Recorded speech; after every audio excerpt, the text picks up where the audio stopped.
হঠাৎ কেন এই সময় এই পদত্যাগের প্রসঙ্গটি এলো? এটার কারণ তো আসলে সঠিকভাবে জানা যাচ্ছে না। বিশ্লেষণ কি বলে?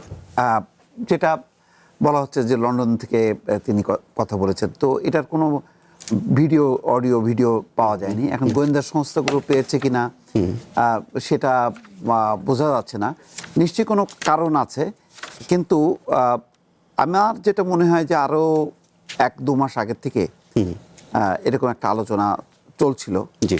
যেহেতু এটা বিএনপির একটা বিপুল সংখ্যাগরিষ্ঠতা তার সংসদে, তাকে তো মানে দল হিসাবে এই রাষ্ট্রপতিকে, আগের সরকারের যে সরকারের একটা গণ অভ্যুত্থান, গণবিক্ষোভের মুখে যার পতন ঘটছে, তার রাষ্ট্রপতিকে নিয়ে চলার কথা না। কিন্তু এখানে সমস্যাটা হয়েছে জামাত এবং এনসিপির কিছু বলবো বাড়াবাড়ি কিছু দাবি।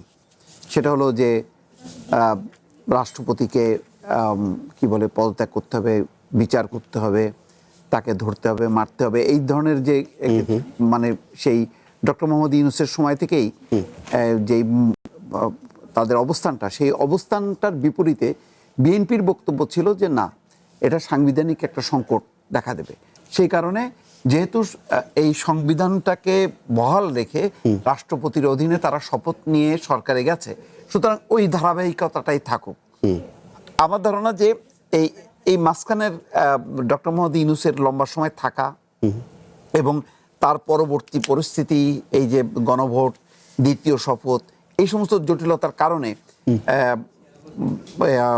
শাহাবুদ্দিন চুপ্পুর মানে পদত্যাগ বা তার অপসারণের বিষয়টা একটু দেরি হয়েছে, অথবা আরো অনেক আগেই হয়তো তার বিদায় হতো।